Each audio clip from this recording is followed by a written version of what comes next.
nesta manhã, dentro do nosso programa dominical Álvaro Osmo, nosso programa doutrinário de palestras públicas. Iniciamos fazendo a nossa prece, o nosso agradecimento a Deus e a Jesus por essa oportunidade que nos concede nesta manhã de nos reunirmos em seu nome para estudarmos sua doutrina. Pedimos também a inspiração do alto para o expositor convidado da manhã de hoje. Pai nosso que estás nos céus, santificado seja o vosso nome. Venha a nós o vosso reino, seja feita a vossa vontade, assim na terra como no céu. O pão nosso de cada dia dá-nos hoje e sempre, Senhor. Perdoa nossas dívidas como nós perdoamos nossos devedores. Não nos deixes cair em tentações dos maus, mas livra-nos, Senhor, de todo mal. Que assim seja. A exposição doutrinária da manhã de hoje está a cargo do nosso confrade Vicente Conei Campitelli, trabalhador da nossa casa de longa data, tendo já participado do Conselho Deliberativo da casa, tendo sido seu presidente também por longos anos.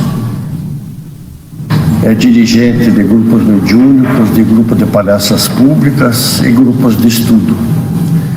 Então, é uma pessoa muito atuante na nossa casa, na parte doutrinária, a quem nós temos a alegria de passar a palavra nesse momento.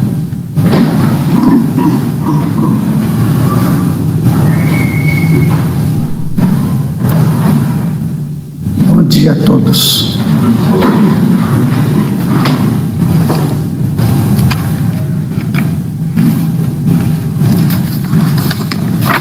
Parábola, o ladrão. Eu selecionei quatro momentos dentro do Novo Testamento onde essa expressão ladrão aparece. No mesmo contexto da parábola, ela se repete em vários momentos. O primeiro que eu selecionei para falar está em Mateus, capítulo 24. Então nós vamos encontrar em Mateus 24 o seguinte texto, a partir dos versículos 43 e 44. Mas considerai isto: se o pai de família soubesse a que vigília da noite havia de vir o ladrão, vigiaria e não deixaria minar a sua casa. Por isso, estai vós preparados também, porque o Filho do Homem há de vir a hora em que não penseis. Nós já ouvimos isso várias vezes, esta parábola. 2 versículos. Mas a quantidade de informação aqui é muito grande. Primeiramente, Jesus estava falando, em Mateus 24, aos seus discípulos, não é? Que fizeram a ele uma pergunta, depois que ele, saindo do templo, os apóstolos, os discípulos naquela ocasião, comentaram com Jesus a respeito do templo, a grandeza do templo. Olha essas pedras, olha isso aqui. Aí então Jesus fala, e eu quero fazer a leitura porque este ponto vai estar presente na nossa análise.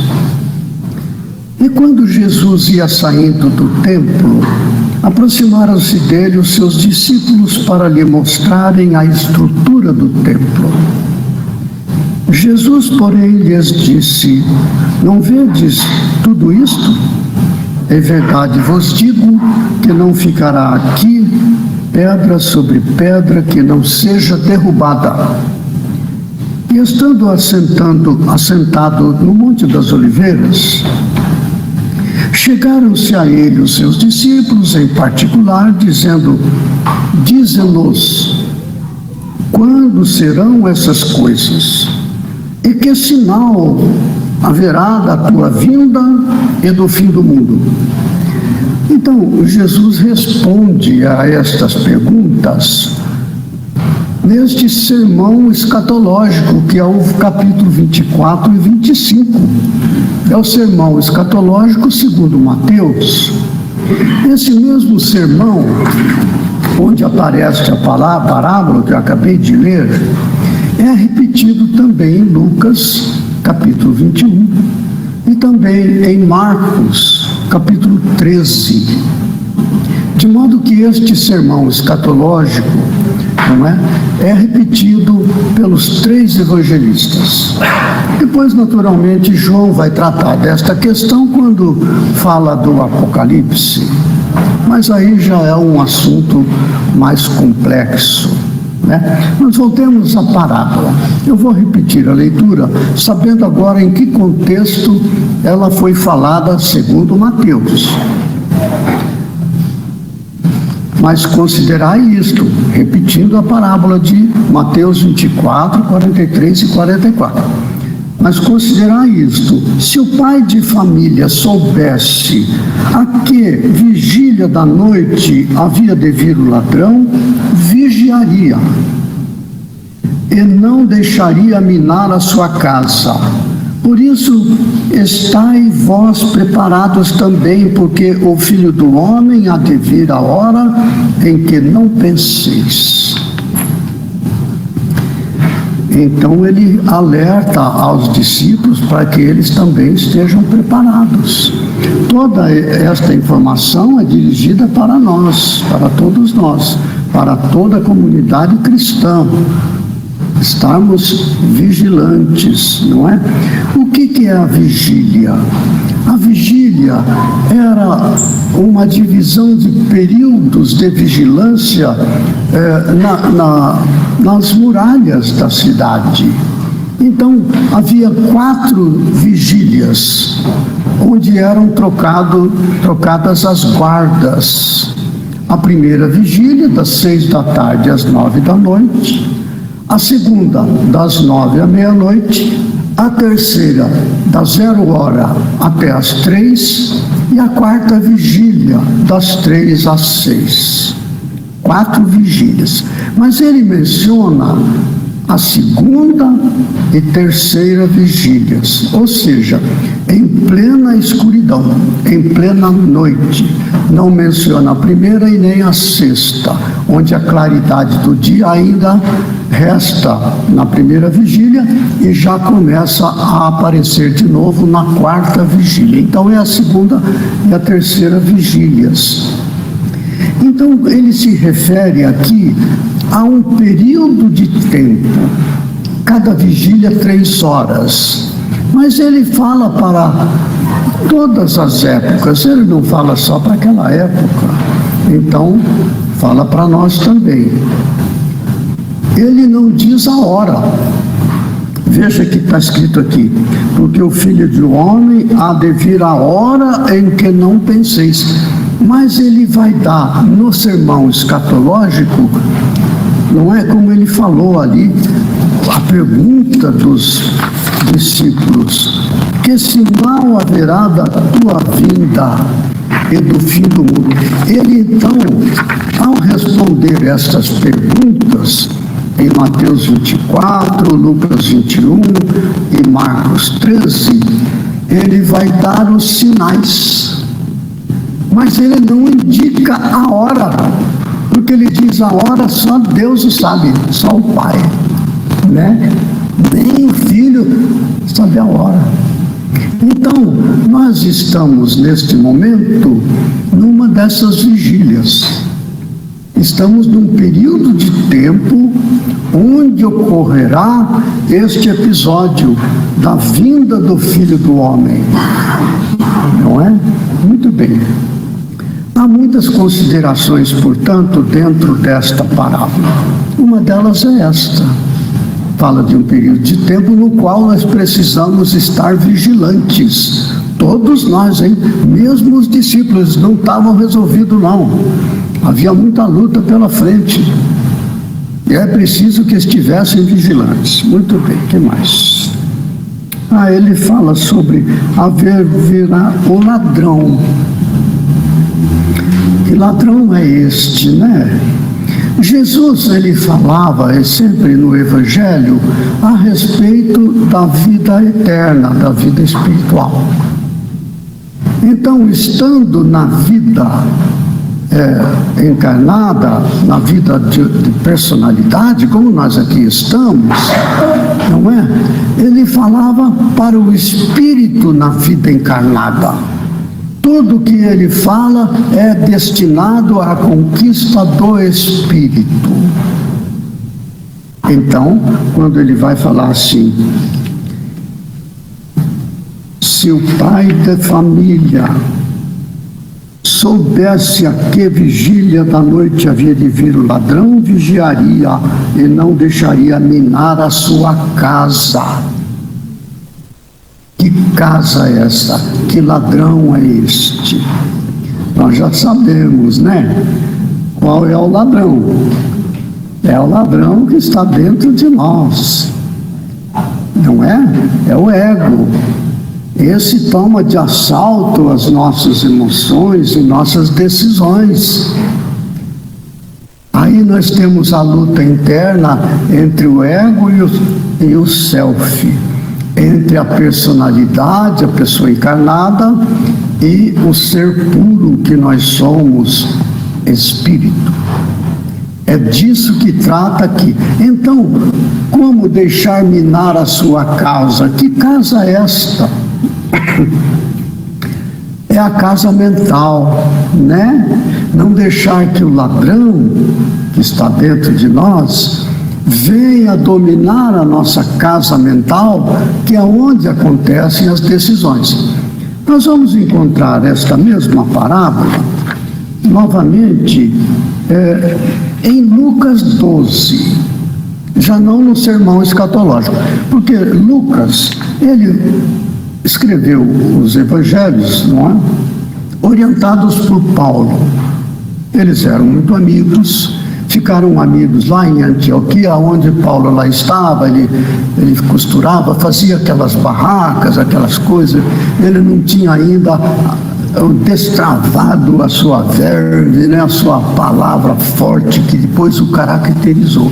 Naquele momento, ele arrumava a igreja, ele ficava ali, levantava debates, fazia perguntas, mas algumas vezes que o convidaram a falar ao público, ele não conseguia, era uma dificuldade. Então, sabe o que, Paulo, você fica ali ajudando a gente, está muito bom. Ele não falou mais, mas ele ficava ali na barraca dele, falava das coisas, as pessoas iam consultá-lo, porque reconheciam nele uma pessoa assim muito fervorosa e tal.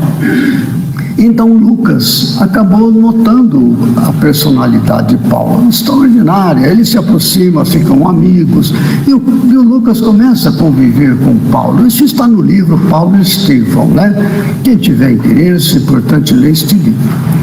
E então o Paulo recomenda a Lucas que vai até Maria, que nesta ocasião ela já estava em Éfeso, lá junto com João, estava na cidade de Éfeso, lá na Ásia, né? E eles estavam em Antioquia, como seja. Então Paulo recomenda a Lucas que vá até Maria e recolha dela as informações do período em que Jesus nasceu. De fato, ele vai lá, recolhe todas as informações de Maria, porque Paulo queria fazer isso pessoalmente, mas ele via que não estava sendo possível, então ele recomenda a Lucas, e o Lucas vai, e depois Lucas, sob a influência de Paulo, porque eles eram muito próximos, ele escreve o seu evangelho. Então há alguma discrepância, eu vou chamar assim, entre Mateus, Marcos e Lucas. Então Lucas não colocou este assunto, esta parábola, no sermão escatológico de Lucas, que está em 21. Ele coloca em 12, quando Jesus está falando ali o sermão da montanha em Lucas. É claro que em Lucas não chama sermão da montanha. Quem chama sermão da montanha é subir um monte, é em Mateus. Mas o mesmo conteúdo do Sermão da Montanha que nós encontramos em Mateus, vamos encontrar em Lucas 12, né? Então ele encaixa esta parábola em Lucas 12. Não há discordância alguma. Olha que ele fala a mesma parábola do ladrão em Lucas 12. Olha só. Bem-aventurados aqueles servos, os quais, quando o Senhor vier, achar vigiando. Em verdade vos digo que se cingirá, o Senhor se cingirá e os fará assentar à mesa, e chegando os servirá. E se vier na segunda vigília, e se vier na terceira vigília, e os achar assim, bem-aventurados são os tais servos.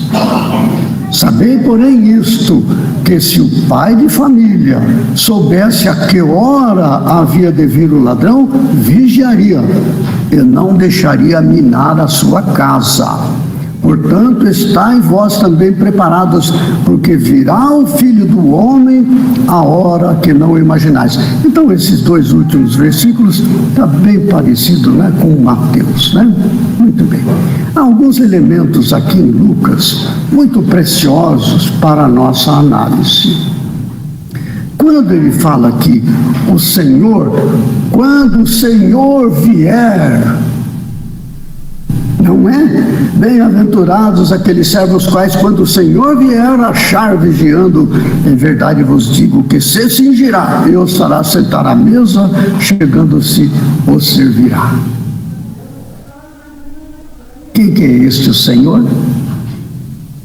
A consciência, né? Haverá o tempo em que nós, como servo, todos nós aqui, viu? Está falando do servo, está falando de nós, porque nós estamos em Cristo, nós estamos no contexto do Evangelho dentro da doutrina espírita.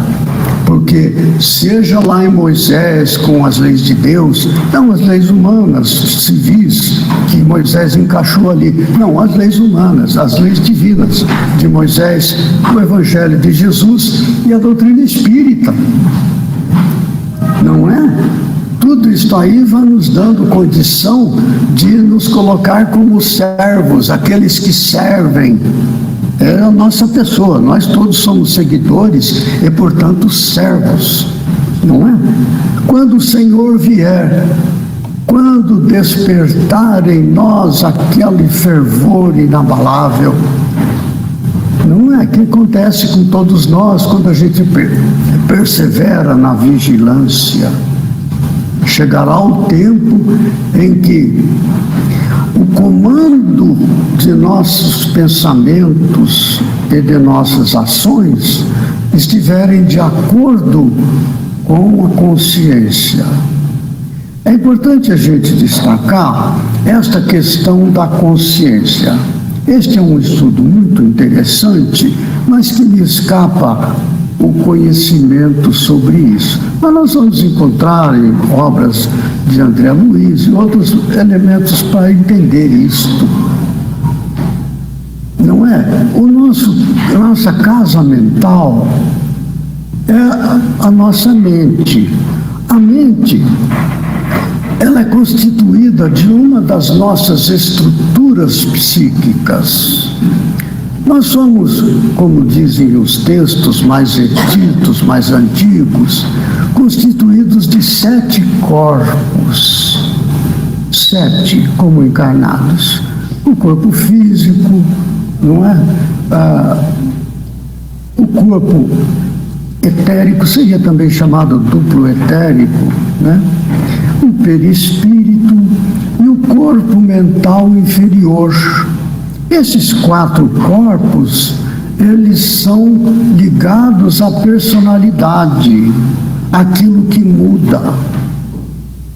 Aí tem mais 3 corpos acima deste. Nós estamos aqui, corpo mental inferior. Isso faz parte desses 4 corpos que mudam O corpo físico morre. O duplo etérico se dissolve quando o corpo físico se decompõe. O perispírito se transforma ao longo das eternidades. E o corpo mental, esse que é o ponto interessante que fala aqui. Dessa parte primeira, a que transforma o corpo mental inferior. Mas para cima disso, já no reino do espírito, está o corpo mental superior, o corpo búdico e o corpo átmico. Esses três são os elementos que constituem a nossa estrutura eterna, imutável. Então, esse embate da casa mental ocorre entre o corpo mental superior e o corpo mental inferior. O corpo mental inferior cuida das estruturas, essas que mudam. Corpo físico, duplo etérico, perispírito, o próprio corpo mental inferior. Esses mudam, estão aos cuidados das mensagens do corpo mental inferior. É no corpo mental inferior que nós recebemos os impulsos dessa estrutura que se transforma. Instinto, memória ancestral, todas essas coisas que geram esses condicionamentos repetitivos que nós repetimos ao longo da mesma encarnação, costumes, hábitos, maus hábitos, etc. Isso tudo acontece no corpo mental inferior, que recebe essas influências da nossa estrutura mutável, o ego. Vou chamar tudo isso aqui. Agora, há esta influência do instinto, etc., para a elaboração de pensamentos no corpo mental inferior, de onde geram pensamentos e decorrem daí as nossas atitudes. Então, nossas atitudes são geradas no corpo mental inferior para se expressar no mundo da matéria. Aí é que está o ladrão. Todo este arcabouço psíquico da área mental inferior é que pode regurgitar impulsos do instinto, elaborando pensamentos, sentimentos, emoções que nos levam a atitudes que impedem a nossa ascensão espiritual. Por outro lado, há o corpo mental superior. O corpo mental superior, ele estrutura, ele forma uma estruturação decorrente das emanações puras do espírito, segundo a sua evolução. O espírito, este ser puro, representado no seu mais alto grau como corpo átmico, está em permanente comunhão com Deus e, conforme a evolução deste ser espiritual, ele captura o entendimento da lei de Deus e, através do corpo mental superior, transmite isto, formata isto em forma de insights, de pensamento, de matrizes de pensamento que chegam no mental inferior. Então, o mental superior captura os impulsos que vêm de Deus através do corpo átmico, percorre o búdico e, no corpo mental superior, influencia o corpo mental inferior. Então, no corpo mental inferior, nós temos a influência do ladrão e temos a influência do nosso Senhor, a consciência. Este é o embate, é disso que fala a parábola. Agora, nós concluímos uma encarnação e nós vamos fazer uma acareação, essa é uma linguagem aí dos juristas, né? Uma acareação entre o mental inferior, que adveio da encarnação, agora retornado ao plano espiritual, uma acareação entre o mental inferior e o mental superior. Aí que é o julgamento. É isso que nós chamamos de defrontar com a própria consciência. É o embate agora sim, liberado do corpo físico e do duplo etérico, nós estamos com o perispírito, onde ocorre este embate entre o mental superior, consciência divina, pureza mais elevada ao qual nós podemos alcançar, e aquele arcabouço de experiências que trouxemos e que está no mental inferior. Confronta os dois e ao julgamento. Mas pode-se falar assim, olha, mas julgamento, essa pessoa, ela é bruta e tal, chega, como que a consciência vai julgar, né? Há uma passagem descrita no livro Ave Cristo. Quem leu Ave Cristo vai encontrar isso lá no finalzinho do livro, onde um grupo de pessoas, vou chamar de personagens, que atuaram na história contida no livro, né? Uma série de pessoas que encarnadas, outros agiram bem, outros agiram mal. Era um grupo de pessoas que tiveram intercâmbios naquela vida encarnada. Os que praticaram mal, os que praticaram bem, todos reunidos ali em frente de um grupo de mentores espirituais, onde então haverá o veredicto, vou chamar assim, né? Juristas aí que sabem disso, o veredicto do julgamento daquele grupo, enquanto grupo. É muito curioso isto aqui. Ah, mas você não disse que quem julga é a consciência? Digo sim, nesse mesmo caso ainda é a consciência. Porque aqueles mentores de espíritos elevados, responsáveis pela evolução daquele grupo de recém-desencarnados, eles vão capturar, eles fazem a leitura da condição de cada uma das pessoas do grupo para poder avaliar, porque aquelas pessoas não estão em condição de se autoavaliar.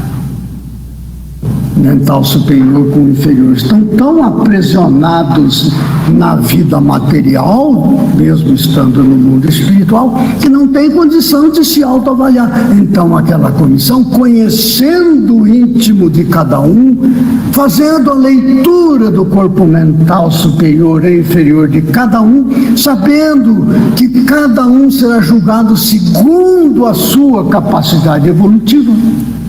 O mental superior e o inferior julgam até onde ele evoluiu, não mais. Aqueles mentores elevados, eles não julgam segundo a consciência deles, eles julgam segundo a consciência daqueles a quem eles estão ali, para intermediar a consciência de cada um perante cada um mesmo. É curioso, é uma espécie assim de terceirização de julgamento, né? Porque eles não vão julgar como Jesus compreende. Jesus está numa esfera inalcançável à nossa compreensão. Nós só somos julgados dentro do universo da nossa própria capacidade de entender. Então tem dessas nuances muito interessantes, viu? Que são reflexões que a gente vai tendo. Muito bem. Tem várias coisas aqui. Olha que coisa curiosa, a linguagem de Jesus. Bem-aventurados aqueles servos. Nossa, está falando para nós. Todos nós somos servos. Estamos aqui porque nos candidatamos. Somos seguidores de Jesus. Espíritos, cristãos espíritos. Aqueles servos os quais, quando o Senhor vier, achar vigiando. Isso pode acontecer e acontece após uma encarnação, quando nos defrontamos com o nosso mental superior, nosso Senhor. Este é o nosso Senhor, né? Achar vigiando. Em verdade, eu vos digo que se cingirá. Quem que se cingirá? O Senhor, a consciência divina, o mental superior. O que é cingir? Eles vestiam uma roupa solta naquela época antiga. Quando era hora de fazer a tarefa, de cumprir uma tarefa, fazer um trabalho, eles amarravam uma cinta aqui na cintura. Isso é cingir, ou seja, estou preparado agora para o trabalho. Então se lançavam ao trabalho. Quem que vai se lançar ao trabalho? O Senhor. Em verdade vos digo que o Senhor, o Espírito, a consciência superior, se cingirá.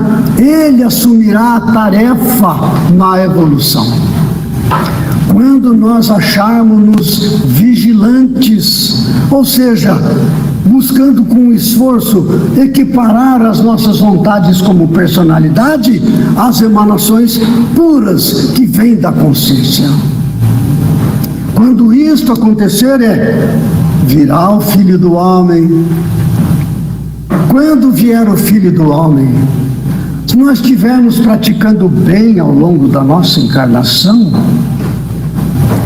então é exatamente isso que está acontecendo, estamos vigilantes.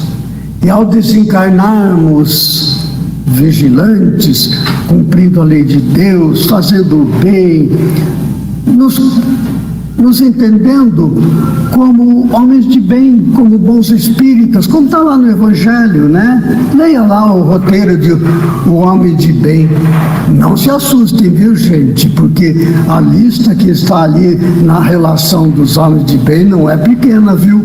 Isto significa exatamente estar vigilante, cumprir aquilo que ali está. Se nós entendemos aquela lista que a gente encontra ali na relação dos homens de bem, dos bons espíritas, e colocarmos em prática aquilo que nós conseguimos compreender do que está ali, nós estamos vigilantes. Não é? Muito bem. Olha, mais alguma coisa? Ah, tá. Depois eu volto um pouco mais aqui. Pronto, eu acho que isso aqui está bom. Vamos para frente. Há um outro texto onde esta questão do ladrão aparece. É muito material, né? Eu trago material a mais para não acabar a palestra com 15 minutos. Então eu vou falando sobre várias coisas. Mas estamos falando do ladrão. Vamos ver uma carta que Paulo manda para os cristãos da cidade de Tessalônica. Não é? Tessalônica é uma cidade que era a capital ali da Macedônia naquela época. Era uma cidade com muitos escravos e tal. Enfim, tinha ali uma igreja, aquela igreja de Tessalônica que foi criada ali, fundada por Paulo, né? E ele estava em outra parte, escreveu para os cristãos de Tessalônica. Primeira carta que ele manda. 1 Tessalonicenses, capítulo 5. São só 5 capítulos esta carta de Paulo aos Tessalonicenses. Então, ele fala assim aos Tessalonicenses: mas, irmãos, acerca dos tempos e estações, não necessitais de que se vos escreva, porque vós mesmos sabeis muito bem que o dia do Senhor virá como ladrão da noite. Nós já sabemos o ladrão quem que é, e já sabemos o dia do Senhor o que é. O dia do Senhor é quando a consciência assumir o controle de nosso campo mental, incluindo o mental superior com o inferior em harmonia. Esta harmonia entre o mental inferior e o mental superior chama-se comunhão com Deus. Já vimos isso, né? Quando estes dois estão emparelhados, na estruturação dos comandos mentais, de onde geram pensamentos e atitudes e emoções, não vamos esquecer. Quando esses dois estiverem conjugados, nós estamos em comunhão com Deus. Então, quando o Senhor vier e assumir o comando de nossas estruturas psíquicas e que nos levam às nossas escolhas, aí então se dá esta comunhão e nós passamos para um estado de bem-aventurança, ainda que vivendo na terra sob os prejuízos da vida na terra, o nosso íntimo estará harmonizado entre o mental inferior e o mental superior harmonicamente. Vós mesmos sabeis muito bem que o dia do Senhor virá como ladrão da noite. Muito bem.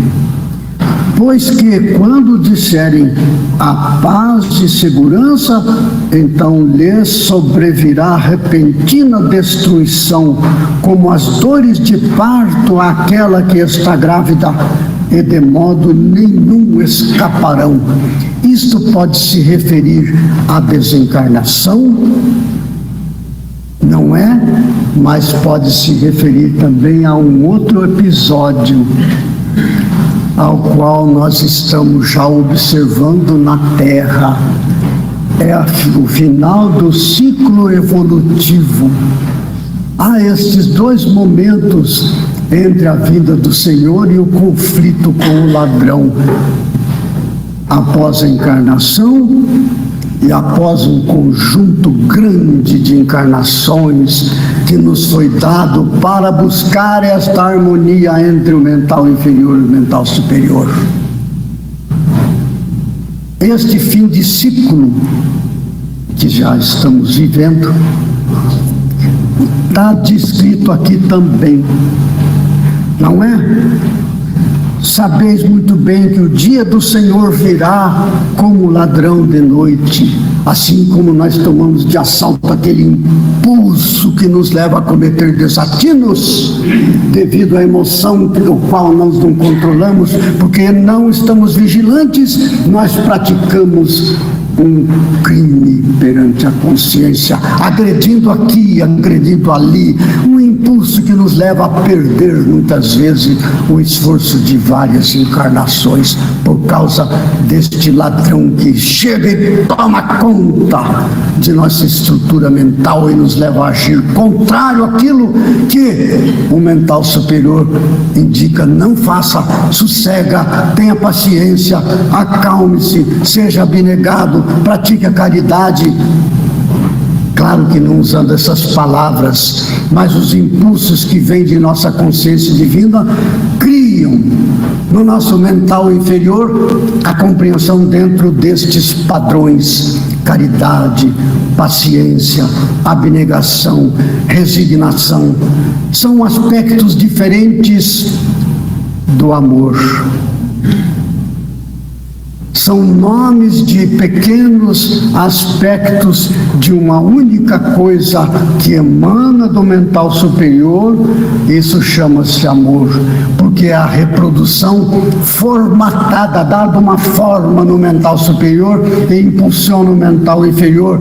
São manifestações de amor que fluem do corpo átmico que está em comunhão com Deus até o mental superior, que cria uma formatação através de insights, de impulsos, de blocos de entendimentos ao mental inferior. É assim, é amor. Não é? Aí vamos continuar com o que fala Paulo. Eu interfiro. Ah, meu Deus, vamos lá. Continuando. Não escaparão. Mas vós, aí ele está falando para os companheiros de Tessalônica, os cristãos que já tinham aceito, não é, a informação do Cristo, do Evangelho, que Paulo tinha passado por ali com a sua capacidade extraordinária, aquele raciocínio, aquele discurso arrebatador, que ia ao encontro da consciência divina de cada um, eles falando para si, falar, isto aí é verdade. Neste momento, cada um daqueles irmãos da igreja de Tessalônica, de todas as igrejas pelos quais ele passou, além de Jesus e outros companheiros que divulgaram o Evangelho com maestria, os apóstolos, não é? Despertaram para a consciência divina, lutando a partir daí para vencer os impulsos do ego. Então ele escreve para os companheiros de Tessalônica: porque todos vós, a vós, irmãos, já não estáis em trevas. Dá para entender agora que a treva são os impulsos do mental inferior, não tem luz, frequência baixa. Não estáis em trevas para que aquele dia não vos surpreenda como ladrão. Porque todos vós sois filhos da luz e filhos do dia. Nós não somos da noite nem das trevas. Não durmamos, pois, como os demais, mas vigiemos e sejamos sóbrios. Que interessante. Todos nós que aqui estamos agora, lutando ainda com imperfeições, com esses impulsos do ego que ainda está muito presente, né, em nós não vamos lutar para apagar o ego. Não, não é isso que é vigilância. Porque eu não consigo, se a estrutura de elaboração mental, eu for lutar com essa estrutura de elaboração mental, como que pode? Não dá para vencer assim. É preciso vigilância, é lutar com aquilo que vem da consciência. O que vem da consciência? Amor. Na sua forma mais variada, como eu acabei de falar. Aí Paulo, ele fala assim: não durmamos. Dormir é que a pessoa que ainda não despertou para a atenção daquilo que deve ser feito, a voz da consciência. Aí ele continua um pouco mais e ele fala assim: porque os que dormem de noite.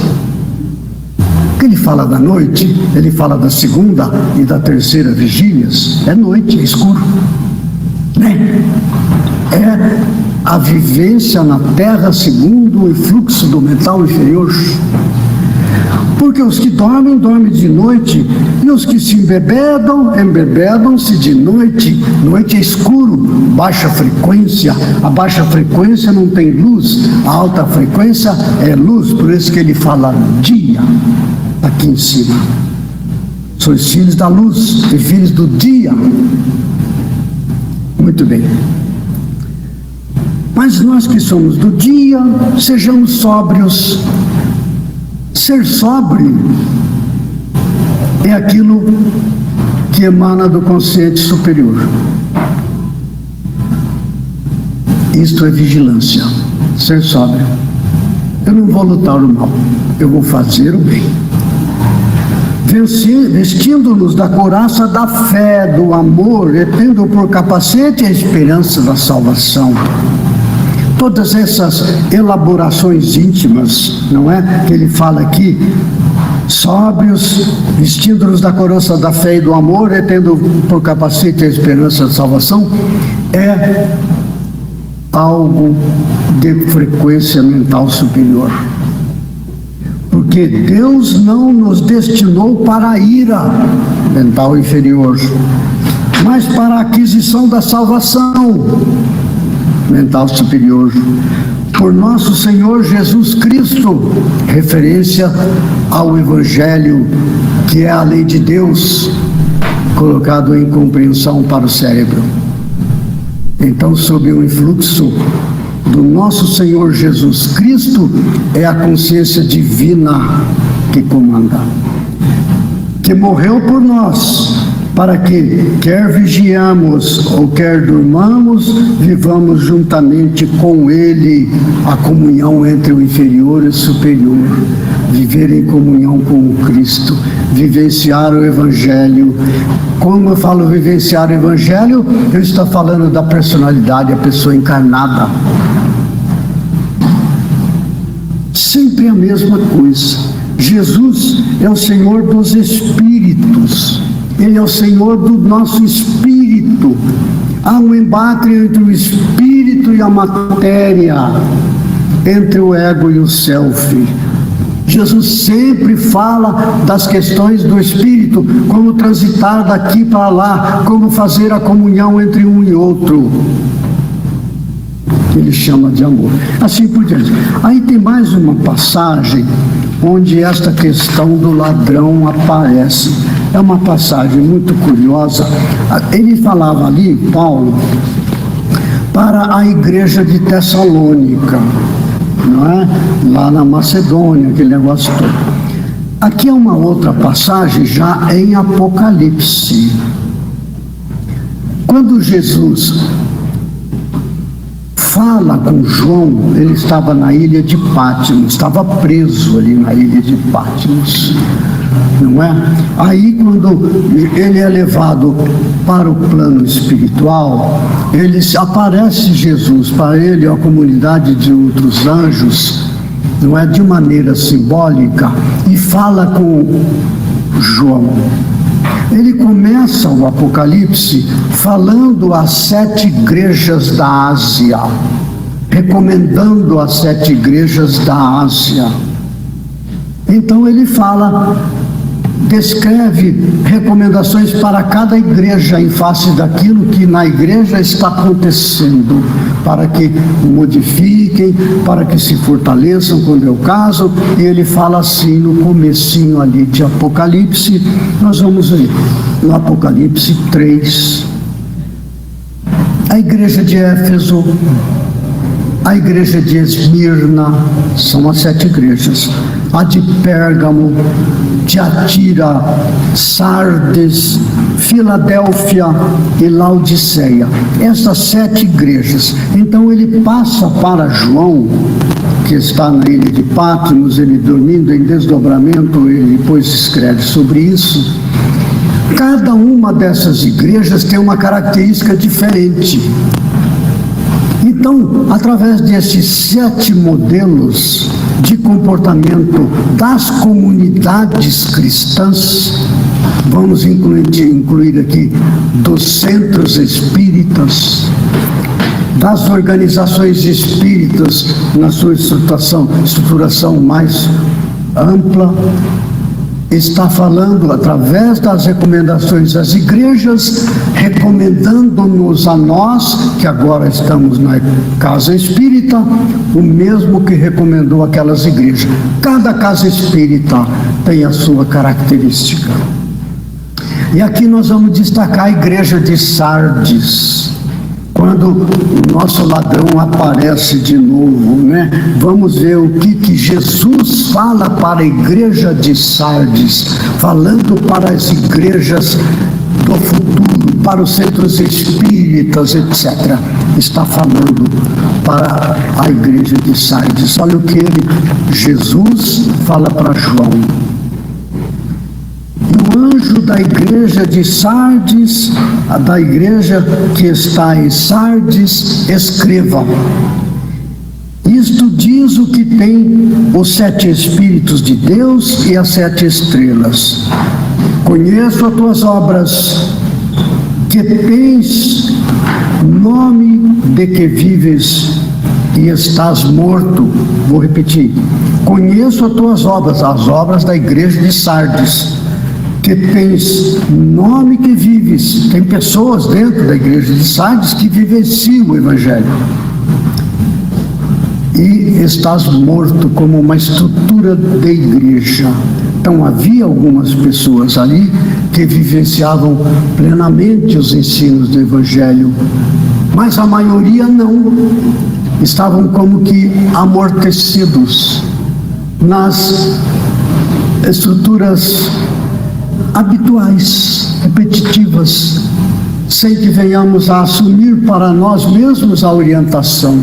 Essa é a igreja de Sardes. Então ele continua: ser vigilante, Jesus falando para João, e confirma os restantes que estão para morrer.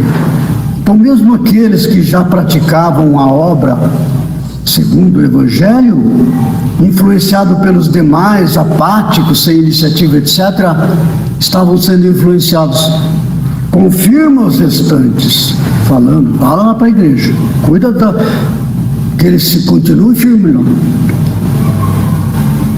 que estão para morrer, porque não achei as tuas obras perfeitas diante de Deus. Está falando da igreja. Agora vem o texto que nos cabe aqui. Lembra-te, pois, do que tens recebido e ouvido, e guarda-o, e arrepende-te. E se não vigiares, virei sobre ti como um ladrão, e não saberás a que hora sobre ti virei. Está falando para uma comunidade, porque as comunidades têm também a sua personalidade. A Cefam tem a sua personalidade. Se a Cefam se desviar da orientação divina que emana do Evangelho, das boas orientações que vêm do Antigo Testamento, mas agora, sobretudo, da doutrina espírita, se a gente se desviar, não tem choro nem vela, vai fechar. Fechar no sentido de utilidade segundo o Evangelho. As comunidades têm personalidade também, não é? Aí ele continua: mas também tens em Sardes algumas poucas pessoas que não contaminaram suas vestes, e comigo andarão vestidas de branco, porquanto são dignas disso. Vestir de branco o que é? A luz, filhos da luz, frequência elevada, vivência do Evangelho, harmonia com a consciência superior, consciência divina, frequência alta, luz. Não contaminaram as vestes. Como que contamina uma veste branca? Colocando coisa que mancha. Isto são as iniquidades que partem das demandas do ladrão. O que vencer será vestido de vestes brancas, e de maneira nenhuma riscarei o meu nome, o seu nome do livro da vida, e confessarei o seu nome diante de meu Pai e diante dos seus anjos. Quem tem ouvidos, ouça o que o Espírito diz às igrejas. Então nós estamos falando de vigilância, né? Para nós individualmente, para nós como comunidade, estar vigilantes. Não é vigilantes para com os outros. Enquanto comunidade, sim, fazer o possível para exortar os companheiros para o bom combate, aquele combate para os arrastamentos da matéria. Muito bem. Existem muitos elementos preciosos que nós poderíamos prosseguir aqui nesse estudo, mas eu acabei me demorando, né? Eu ia falar um pouco também sobre os povos. Eu destaquei alguns elementos quando os apóstolos perguntaram a Jesus, né? Quando serão essas coisas, falando do templo que seria derrubado? E que sinal haverá de tua vinda e do fim do mundo? Jesus então responde às perguntas. Quando se dará isso de não ficar pedra sobre pedra? Jesus fala e descreve, dá a resposta. Na leitura de Mateus 24 e de Lucas 21 e até de Marcos 13, nós vamos encontrar. Só que elas vêm meio misturadas, é a maneira deles se expressarem lá entre os hebreus, né? Não é assim com essa lógica matemática que vem lá dos gregos para nós do Ocidente. Eles tinham uma forma de expressão onde respondiam misturando as coisas, era uma coisa interessante. Mas a resposta para o templo, ele fala assim, vocês vão se identificar esta palavra, olha só. Agora falando do templo de Jerusalém, do povo de Israel. Então os que estiverem na Judéia fujam para os montes. E quem estiver sobre o telhado não desça a tirar alguma coisa de sua casa. E quem estiver no campo não volte atrás a buscar as suas vestes. Mas ai das grávidas e das que amamentarem naqueles dias. E orai para que a vossa fuga não aconteça no inverno nem no sábado. Está falando para os judeus. Ele fala com os apóstolos, mas referidos aos judeus. 40 anos depois disso que aconteceu. Não é? Os exércitos romanos cercaram Jerusalém sob o comando de Tito, filho do imperador, e com a companhia do senador Públio Lentulus. E ele descreve este momento em que tudo foi destruído em Jerusalém. E do templo não sobrou pedra sobre pedra, 40 anos depois que Jesus tinha falado. Não é? Públio Lentulus, nosso Emanuel. E ele vem, o próprio Emanuel, nos falar sobre, descrever este momento de cerco de Jerusalém e a destruição arrasadora que passou sobre Jerusalém como um trator, destruindo tudo, matando tudo. Nós vamos ver lá no livro há 2000 anos detalhes deste momento importante, porque o Públio Lentulus tinha visto Jesus lá em Cafarnaum e 40 anos depois ele estava de volta ali para Jerusalém para orientar os comandantes dos exércitos romanos que tinham cercado a cidade, porque ele, como senador, viveu na cidade de Jerusalém e conhecia muito bem todos os meandros da cidade, dos costumes, dos hábitos. Então ele estava ali como um conselheiro militar. E ele descreve com detalhes esta ocorrência tenebrosa, vou dizer assim. Isso acontece exatamente como Jesus descreve aqui. Mas quando ele está descrevendo aqui para Jerusalém, ele repete um episódio, na verdade mais de um, em que nós vamos encontrar lá no profeta Amós. Nós vamos encontrar no profeta Amós uma descrição igualzinha a essa de Jesus, com outros termos, é verdade, para o reino de Israel, o reino do norte. Que eles não abandonassem a idolatria, seriam destruídos. O reino do norte foi então, após a destruição da cidade de Samaria por Sargão II, veio Senaqueribe, que é o filho de Sargão, e arrasa totalmente com o reino do norte. E os poucos que sobraram daquele morticínio cruel foram levados, exilados para a Assíria. Isto aconteceu 40 anos depois que Amós e Oséias também. Oséias também alertava. 40 anos depois, o reino do norte foi arrasado. Aqueles templos onde eles idolatravam os bezerros de ouro foram também na cidade de Betel e também na cidade, vou dizer aqui para vocês, uma das cidades era Betel. Aqui está a cidade de Gilgal, era onde tinham templos ao bezerro de ouro. Tudo foi destruído, eram centros de adoração e de idolatria. como aconteceu, que estava acontecendo quando Jesus previu a destruição do templo, já não tanto por idolatria, mas por inverterem o interesse dos ensinos de Moisés para cultuar o personalismo dos sacerdotes, dos fariseus e tudo mais. Foi destruído. E aí isso aconteceu também no Reino do Sul, algumas décadas depois, exatamente igual. Jeremias vem e depois Ezequiel alertando o Reino do Sul, Judá, para que deixasse a idolatria. Ele chegou a ser preso, o Jeremias, porque falou isso aqui. Algumas décadas depois, o templo foi totalmente arrasado.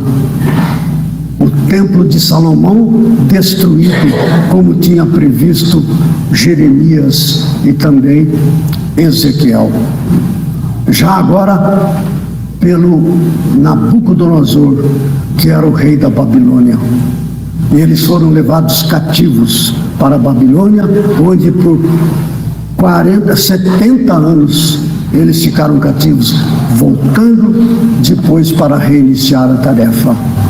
Agora, pela terceira vez, Jesus predisse a destruição do templo.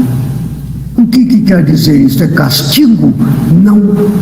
É quando a personalidade assume o comando de uma nação, através de seus indivíduos, seus líderes. O que importa é o anúncio do templo. Não o templo, mas aquilo que o templo oferece, as leis de Moisés. Não obedece, vamos começar de novo, porque o ego tomou conta. Toma uma raspa, começa de novo. Na sequência, Jesus, em Mateus 24, ele começa a falar do fim deste período evolutivo, quando não passará esta geração sem que tudo isso aconteça. Ele fala, mas agora já falando para a humanidade inteira. Ele começou a falar para o Reino do Norte, ele começou a falar para o Reino do Sul, tudo destruído. Ele fala para Jerusalém, tudo destruído para começar de novo. É um ato de amor, porque o objetivo é o espírito, mas a carne é fraca e nós acabamos nos inclinando para a parte material.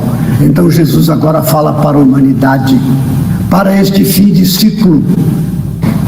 Não passará esta geração sem que tudo isso aconteça. Ele descreve tudo isso aqui, porque haverá então grande aflição como nunca houve desde o princípio do mundo até agora, nem tampouco há de ver. Eu recomendo a leitura de Mateus 24, Lucas 21 e Marcos 13, para a gente ver a descrição de Jesus para a humanidade, para esse período que agora estamos nos aproximando. É preciso que esta geração, a geração adâmica, não é a geração de Pedro, de João e de Tiago, que ali ouviam Jesus no Getsemane. Não. Ele está falando para a humanidade inteira, para a geração desta humanidade, a geração adâmica, que está chegando ao fim do seu ciclo. Destruição daquilo que é material, para que quando vier o ladrão, nos encontre vigilantes. Como vigiar? Praticar o bem. Diz a doutrina espírita, fora da caridade não há salvação. Jesus nos abençoe a todos e nos fortaleça. Muito obrigado.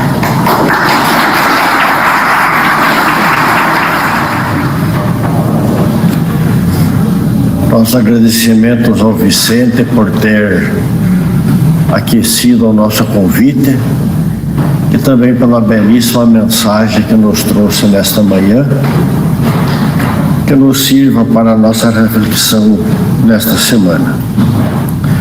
Nós convidamos a todos para a palestra do próximo domingo, dia 15, estará a cargo do Dr. Maurício Moro, colaborador aqui da nossa casa também. Então já ficam convidados. Agora vamos para as nossas mensagens comerciais. Não que sejamos vendilhões do tempo, mas nós temos algumas necessidades da nossa casa, então a gente tem que fazer a nossa campanha. Nós estamos iniciando uma campanha de arrecadação de fundos para a instalação de um elevador aqui no prédio Hercílio de Vasconcelos, que eles são 4 andares e é difícil a locomoção de algumas pessoas que frequentam as atividades mediúnicas e também do atendimento fraterno, e pela escadaria ali são 40 degraus para subir. Mas nós recebemos uma significativa doação de 2 famílias espíritas que nos deram boa parte do valor que nós precisamos, mas nós estamos necessitando complementar, porque ainda tem algumas obras físicas para fazer e também o complemento do equipamento. Então nós iniciamos uma campanha, as pessoas nós temos ali na frente já um cartaz, tem o QR Code ali, tem o número dos PIX, que podem ser usados, e também, se quem quiser fazer pelo cartão de crédito, cartão de débito, pode passar na livraria. A nossa campanha vai até o mês de outubro, quando será instalado o equipamento. Então, aqueles que puderem nos ajudar durante esses meses, nós ficamos muito gratos, e as pessoas que dependem dessa locomoção também vão agradecer, porque não são só pessoas idosas, mas também às vezes vem cadeirante, vem pessoas com dificuldade de locomoção, e o elevador vai facilitar bastante a locomoção. Então daí fica o nosso convite para aqueles que quiserem nos ajudar. Também voltado para essa campanha do elevador, nós vamos fazer uma tarde do pastel, no dia 5 de julho, é um sábado. Então nós já estamos lá na frente com alguns cupomzinhos para vender, para aqueles que desejarem comprar o pastel ali para nos ajudar. A nossa bomboniere está aberta hoje. Quem quiser levar uma sobremesa para casa, o recurso vai para o Departamento de Infância e Juventude. Também a nossa livraria está aberta hoje, após a palestra aqui, no saguão ali, saindo para o lado direito.